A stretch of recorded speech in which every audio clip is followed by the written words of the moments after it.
今天要教大家自己做超便宜的汤圆。我先分享一个神器，那我们先进行一个小小的开箱。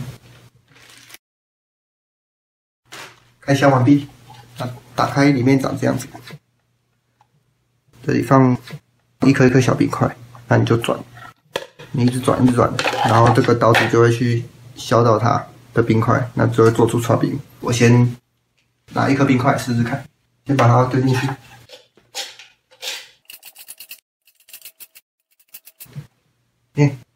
其实效果还不错。那我们就这个去做汤圆吧。我开始糯米粉，大概这样，适量，加水。你可以用手搅，也可以用筷子搅，用筷子搅手就不会脏。差不多 OK 了。那这时候就开水，那把它烧开。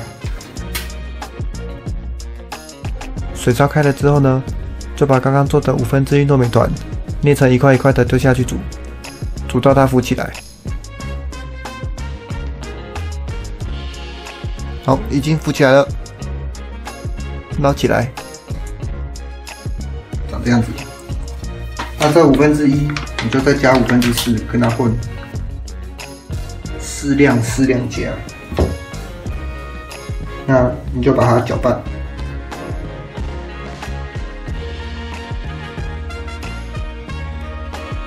基本上都这样子了，就已经 OK 了。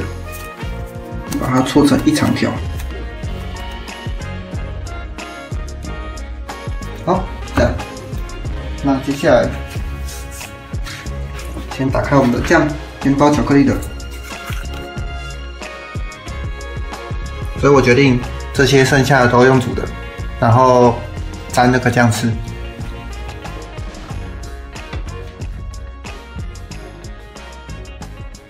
好，这样子。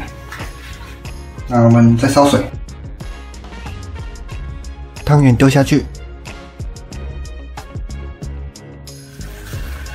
好，这样就已经 OK 了。我的汤圆已经做好了，那我接着要去做刨冰。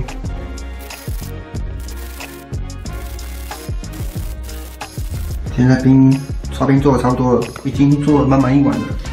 那我们就可以加汤圆5颗。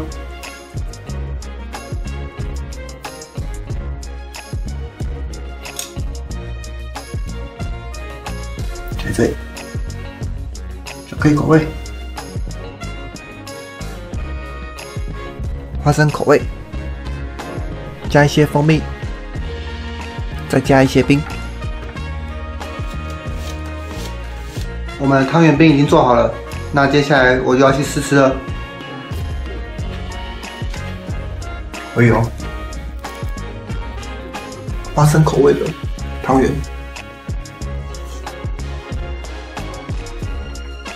花生酱不错，汤圆也不错，巧克力配汤圆，非常冰。我觉得巧克力有点美中不足的是，它已经有点硬掉了。那我总结一下，这个69块。